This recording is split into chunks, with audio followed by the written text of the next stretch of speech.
கருவேப்பிலை பொடி எப்படி அரைக்கிறதுன்னு பார்த்துருவோமா. நல்லா ஃப்ரெஷ்ஷான கருவேப்பிலையை பறித்து இந்த மாதிரி தண்ணியில் வாஷ் பண்ணி ஏதாவது பிளேட்லையோ துணிலையோ நல்லா நிழலில் வந்து காய வச்சு எடுத்துக்கோங்க தண்ணி இல்லாமல்.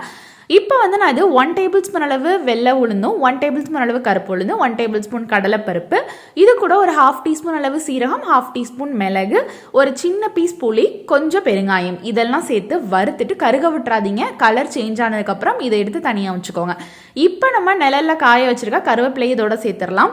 நான் வந்து காரத்துக்காக வரமிளகாவும் சேர்த்துருக்கேன். நீங்கள் வரமிளகா சேர்க்காமலாம் இருக்கலாம். நான் கொஞ்சம் இட்லி பொடி டேஸ்ட்டுக்கு இருக்கட்டும்ன்றதுனால நான் வரமிளகா சேர்த்துருக்கேன்.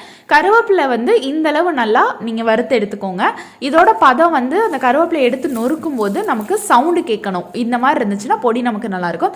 இதை வந்து நீங்கள் சுட சுட வெள்ளை சாதத்துக்கும் சரி, தோசைக்கு, இட்லிக்கு எல்லாத்துக்குமே சர்வ் பண்ணலாம். கருவேப்பிலையை அப்படின்னு சொல்லி அதை எடுத்து தூக்கி போடுறவங்களுக்கு இந்த மாதிரி பொடி அரைச்சி டெய்லி நீங்கள் தோசையில் போட்டு கொடுக்கலாம். கண்டிப்பாக இந்த பொடி ட்ரை பண்ணிவிட்டு எனக்கு கமெண்ட் பண்ணுங்கள்.